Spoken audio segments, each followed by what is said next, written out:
અરવલ્લી જિલ્લાના ખેડૂતોએ વહેલી સવારે બળદોને હળ જોડી અખાત્રીજનું મુહૂર્ત સાચ્યું। અક્ષય તૃતીયા અખાત્રીજ ખેડૂતો માટે નવું વર્ષ ગણાય છે। ખેતીના નૂતન વર્ષ સમાન આજના દિવસે ખેડૂતોએ બળદોને હળથી જોડી ખેતી કાર્યની શુભ શરૂઆત કરી। ત્યારે અરવલ્લી જિલ્લાના ખેડૂતોએ અખાત્રીજના શુભ મુહૂર્તમાં ખેતી કાર્યની શરૂઆત કરી છે। ધરતીપુત્રોના પરિવારના સભ્યો દ્વારા હળ જોડી ખેતી કાર્યની શરૂઆત કરવામાં આવી। ખેડૂતોએ સવેડું, કડિયું, સમાર જેવા સાધનોનું પૂજન કરી મુહૂર્ત સાચવી લઈ ખેતીનો શુભારંભ કર્યો છે। અરવલ્લીના ખેડૂતો પણ મોં મીઠું કરાવી નવા ઉમંગ સાથે કૃષિના શ્રી ગણેશ કર્યા। માત્ર આ વર્ષે જ નહીં, દર વર્ષે ખેડૂતો વર્ષો જૂની પરંપરાને આધારે પૂજન કરી પરંપરા નિભાવે છે। ખાસ વાત તો એ છે કે પ્રગતિશીલ ભારતમાં ખેડૂતો આધુનિક ખેતીના ઓજારોનો ઉપયોગ કરી રહ્યા છે અને નવી નવી ટેકનોલોજીનો પણ ઉપયોગ કરી રહ્યા છે।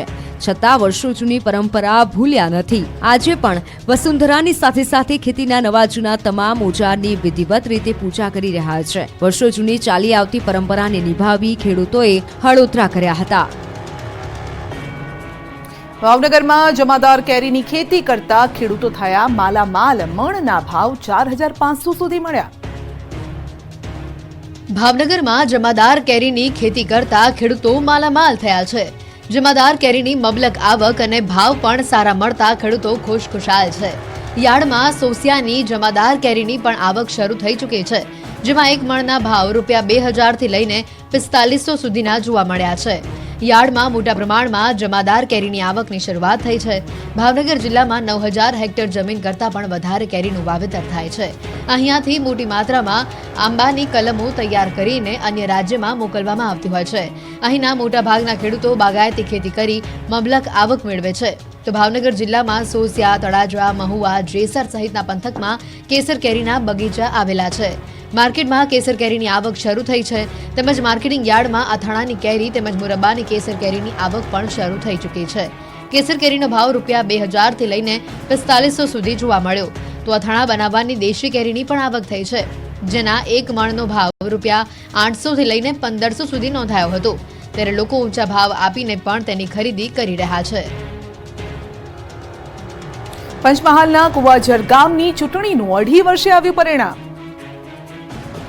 ગ્રામ પંચાયતની ચૂંટણીનું પરિણામ મતદાનના એકાદ મહિનામાં તો આવી જ જાય, પરંતુ ગુજરાતનું એવું ગામ છે જેનું પરિણામ 2.5 વર્ષે આવ્યું। વાત છે પંચમહાલના કુવાઝરની। પંચમહાલના કુવાઝર ગામે 2.5 વર્ષ પહેલા ચૂંટણી યોજાઈ હતી। 2.5 વર્ષ પહેલા યોજાયેલી ચૂંટણી માટે હારેલા ઉમેદવાર સુલેમાનભાઈ દ્વારા પરિણામ બાબતે શંકા જતા રીકાઉન્ટિંગ માટે કોર્ટમાં અરજી કરી હતી। 2.5 વર્ષ પહેલા યોજાયેલી ગ્રામ પંચાયતની ચૂંટણી માટે રીકાઉન્ટિંગ થયું। કુવાઝર ગ્રામ પંચાયતની ચૂંટણીમાં થયેલા મતદાનનું મોરવા હડફ કોર્ટમાં જજ સમક્ષ રીકાઉન્ટિંગ કરાયું। જે તે સમયે સુલેમાનભાઈની 62 મતે પ્રવીણસિંહ ચૌહાણ સામે હાર થઈ હતી। કોર્ટમાં મામલતદાર સહિત ચૂંટણી અધિકારીઓ અને બંને ઉમેદવારની હાજરીમાં મતગણતરી કરાઈ હતી, જેમાં પહેલાના વિજેતા ઉમેદવાર જ ફરી વખત વિજેતા જાહેર થયા છે।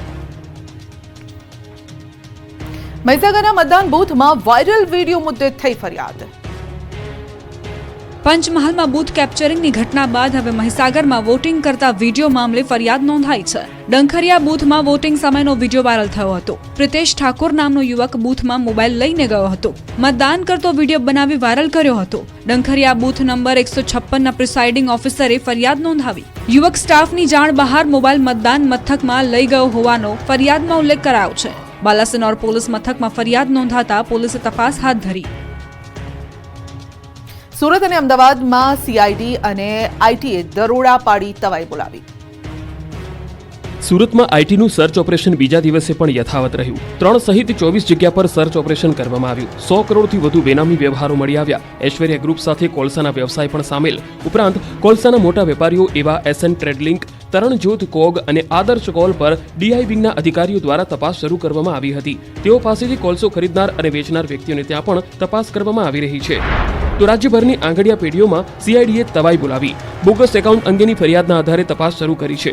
આંગડિયા પેઢીઓના ખોટા વ્યવહારો અંગે દરોડા પાડવામાં આવ્યા।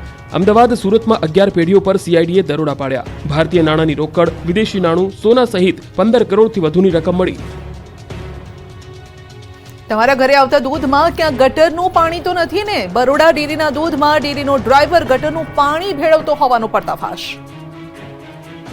બરોડા ડેરીનો દૂધવાનનો ડ્રાઈવર જ ડેરી માટે ઘાતકી સાબિત થયો છે। બરોડા ડેરીના દૂધના ડ્રાઈવરે સફેદ દૂધમાં કાળા કારનામા કર્યાનો પર્દાફાશ થયો છે. દૂધ ચોરીના કૌભાંડની બરોડા ડેરીના સુપ્રિન્ટેન્ડન્ટે સાવલી પોલીસ સ્ટેશનમાં ફરિયાદ નોંધાવતા આખો ભાંડો ફૂટ્યો છે. બરોડા ડેરીનો દૂધવાનનો ડ્રાઈવર દૂધમાં પાણી ભેળવતો હતો. પાણી ભેળવતા રંગે હાથે ઝડપાઈ ગયો છે. 822 લીટર દૂધમાંથી 72 લીટર દૂધ કાઢી લીધું હતું. આ કામ કરતા ગ્રામ્યજનોએ રંગે હાથે ઝડપ્યો હતો. દૂધમાં ગટરનું પાણી ભેળવ્યાનો ગ્રામ્યજનોએ આરોપ લગાવ્યો છે. કરચિયા ગામે ઝડપાયેલા દૂધ ચોરી કૌભાંડને લઈને હાલ તો પોલીસે ફરિયાદ નોંધી વધુ તપાસ તેજ કરી છે. ડ્રાઈવરને પકડ્યા બાદ જ હવે દૂધનું દૂધ અને પાણીનું પાણી થશે.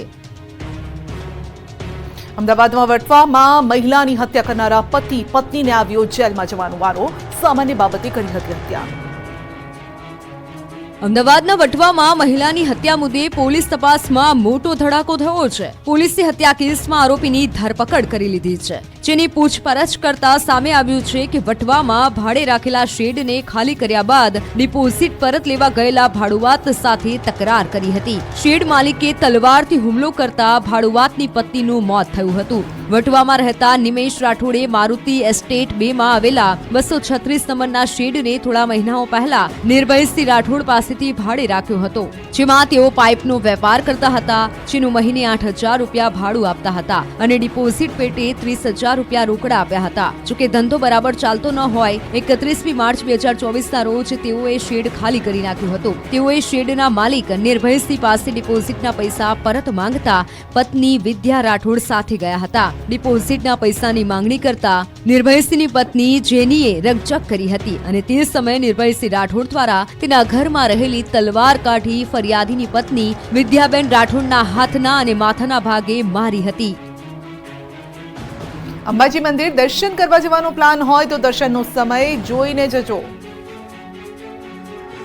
અખાત્રીજના શુભ અવસરથી યાત્રાધામ અંબાજી મંદિરના સમયમાં ફેરફાર કરવામાં આવ્યો છે. પહેલા 2 વખત આરતી થતી હતી, હવે દિવસ દરમિયાન 3 વખત આરતી કરવામાં આવશે, જેમાં બપોરે 12:30 કલાકે પણ આરતી કરવામાં આવશે. સાથે કાળઝાળ ગરમીને લઈ માતાજીને 3 વખત શણગાર કરવામાં આવશે. રાત્રે 9 સુધી મંદિર ખુલ્લું રહેશે. દેવભૂમિ દ્વારકામાં અક્ષય તૃતીયાની વિશેષ ઉજવણી કરવામાં આવી. અક્ષય તૃતીયાના પાવન પર્વ પર ભગવાન દ્વારકાધીશને ઋતુ અનુસાર ચંદનના વાઘાનો વિશેષ શૃંગાર કરવામાં આવ્યો. સતત 2 માસ સુધી દ્વારકાધીશને પરંપરાગત વસ્ત્રને બદલે ઋતુ અનુસાર ઠંડક માટે ચંદનના વાઘા અને પુષ્પ શૃંગાર કરવામાં આવશે. તો શ્રીજીને ઠંડા ભોગ એટલે કે મુરબ્બાનું અથાણું, કેરી અને અન્ય સામગ્રીથી બનાવેલ ગરમાળું, શ્રીખંડ, ખારી મગની દાળ, ચણાની મીઠી દાળ આ પ્રકારના 56 ભોગ અર્પણ કરવામાં આવશે. ઊંઝામાંથી ઝડપાઈ નકલી વરિયાળી. મહેસાણા ફૂડ વિભાગે પાડ્યા દરોડા. અંદાજે 11,850 કિલો શંકાસ્પદ જથ્થો જપ્ત કરાયો છે. 14 કિલો લીલો કલર પણ જપ્ત કરાયો છે. 11 લાખથી વધુનો જથ્થો ફૂડ વિભાગે જપ્ત કર્યો. બનાસકાંઠાના મુડેથા ગામના ગોગાપુરામાં લગ્ન મંડપમાં આગ લાગી હતી. પ્રસંગ દરમિયાન ફટાકડા ફોડતા સમયે આ આગ લાગી. લગ્ન મંડપમાં અચાનક આગથી અફરાતફરી મચી ગઈ. સ્થાનિકોએ પાણીનો મારો ચલાવીને આગ પર કાબુ મેળવ્યો. લોકોની સમય સૂચકતાના કારણે મોટી જાનહાનિ ટળી છે. સમય સૂચકતા વાપરી લોકો મંડપની બહાર નીકળી જતા મોટી જાનહાનિ ટળી. દેવી પૂજકના ઘરે બાંધેલો મંડપ આગમાં બળીને ખાક થઈ ગયો. ડાકોર ટેમ્પલ કમિટીના ટ્રસ્ટી માટેનું કોકડું ગૂંચવાયું. ટ્રસ્ટીની નિમણૂક માટેની સેશન્સ કોર્ટમાં હતી સુનાવણી અને કોર્ટે 20 દિવસ બાદ 30 મેના રોજની આપી છે મુદત. અને ડાકોર ટેમ્પલ કમિટીમાં 4 ટ્રસ્ટીઓ અને 1 ચેરમેનનો વહીવટ છે. હાલ કમિટીમાં 1 ચેરમેન અને 3 ટ્રસ્ટી છે. 1 ટ્રસ્ટી માટે 16 લોકોએ નોંધાવી હતી દાવેદારી. 1 દાવેદારી પાછી ખેંચાતા હવે 15 દાવેદારો છે મેદાને. 15 દાવેદારોમાં બિઝનેસમેન સહિત રાજકીય આગેવાનો પણ મેદાને છે. નવસારીમાં યોજાયેલા જૈન સમાજના 207 તપસ્વીઓના પારણા કાર્યક્રમમાં ભાજપ ગુજરાત પ્રદેશ પ્રમુખ CR પાટીલ હાજર રહ્યા. જિલ્લા ભાજપ પ્રમુખ ભુરાલાલ શાહના પત્ની અને પૌત્રીને CR પાટીલે મગનું પાણી પીવડાવી પારણા કરાવ્યા. ઉપરાંત 13 મહિનાથી તપ કરતા અન્ય તપસ્વીઓના પણ પારણા કરાવ્યા. આ પ્રસંગે CR પાટીલે આચાર્ય વિજય પ્રબોધચંદ્ર સુરીશ્વરજી મહારાજના આશીર્વાદ લીધા.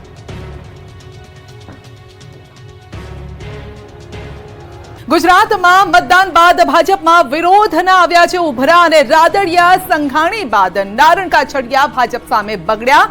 મતદાન પછી ભાજપનો આંતરિક અસંતોષ સપાટી પર. ગુજરાતમાં લોકસભાની ચૂંટણી પૂર્ણ થયા બાદ ભાજપનો આંતરિક વિખવાદ સપાટી પર આવી ગયો છે, જેની આ 3 તસવીર છે. ગુરુવારે રાદડિયા દિલીપ સંઘાણી બાદ શુક્રવારે અમરેલીના પૂર્વ સાંસદ ભાજપના નેતા નારણ કાછડિયાએ ઉભરો ઠાલવ્યો. ભાજપમાં રીતસરનો ભડકો થયો છે. ભાજપે કરેલા ભરતી મેળાથી ભાજપના જ અનેક નેતાઓ અને કાર્યકર્તાઓ નારાજ થયા છે. લોકસભાની ચૂંટણીમાં તેની અસર પણ જોવા મળી હતી. ત્યારે હવે લોકસભાની ચૂંટણી પત્યા પછી ભાજપના દિગ્ગજ નેતા નારણ કાછડિયાની નારાજગી સામે આવી. અમરેલી લોકસભા બેઠક પર ભાજપના ઉમેદવારની પસંદગીને લઈ બળાપો ઠાલવતા કહ્યું હતું કે પાર્ટીએ જે સિલેક્શન કર્યું છે તે અમરેલીની 23 લાખની વસ્તી અને 17.5 લાખ મતદારોનો દ્રોહ કર્યો છે. કહ્યું જે થેન્ક યુ ન બોલી શકે એવી વ્યક્તિને પાર્ટીએ ટિકિટ આપી. આ સિવાય પણ કાછડિયાએ ભાજપના કાર્યક્રમમાં 2020 અંદાજમાં પોતાની જ પાર્ટીને ઘેરી હતી. તો નારણ કાછડિયાએ ગુજરાતના નેતૃત્વ પર સવાલ ઉઠાવી ભાજપમાં ચાલતા ભરતી મેળા મુદ્દે પ્રહાર કરતા કહ્યું કે કોંગ્રેસ અને આપમાંથી કાર્યકરો સવારે આવે અને સાંજે હોદ્દો મળી જાય છે, બીજે દિવસે કેબિનેટના મંત્રીના પદ મળી જાય, સંગઠનના પદ મળી જાય, ધારાસભ્યની ટિકિટો મળી જાય. તો અમરેલી બાદ જૂનાગઢ ભાજપમાં પણ આંતરિક કલહ. જૂનાગઢમાં માણાવદરનું રાજકારણ ફરી ગરમાયું છે. પેટા ચૂંટણીના ભાજપના ઉમેદવાર અરવિંદ લાડાણીનો આરોપ છે. પ્રદેશ ભાજપ સંગઠન અને પ્રદેશ ભાજપ પ્રમુખને લખ્યો છે પત્ર. પૂર્વ કેબિનેટ મંત્રી જવાહર ચાવડા અને તેમના પરિવાર પર આક્ષેપ લગાવ્યો. પક્ષ વિરોધી પ્રવૃત્તિઓ કરતા હોવાના અરવિંદ લાડાણીના આરોપ છે અને માણાવદર પેટા ચૂંટણીમાં ભાજપને નુકસાન પહોંચાડવાનો પ્રયાસ થયાનો દાવો કરાયો છે. જવાહર ચાવડાના દીકરા અને તેમની પત્ની સામે પણ આક્ષેપ છે. વેપારી આગેવાનોની બેઠકમાં કોંગ્રેસને મત આપવા હાંકલ કર્યાનો દાવો. મેંદરડા વિસ્તારમાં બૂથ પર ચૂંટણી દરમિયાન કોંગ્રેસનો પ્રચાર કર્યાનો દાવો કર્યો છે અને હજુ 2 દિવસ પહેલા કોંગ્રેસના ઉમેદવારે ફેર મતદાનની માંગ કરી છે.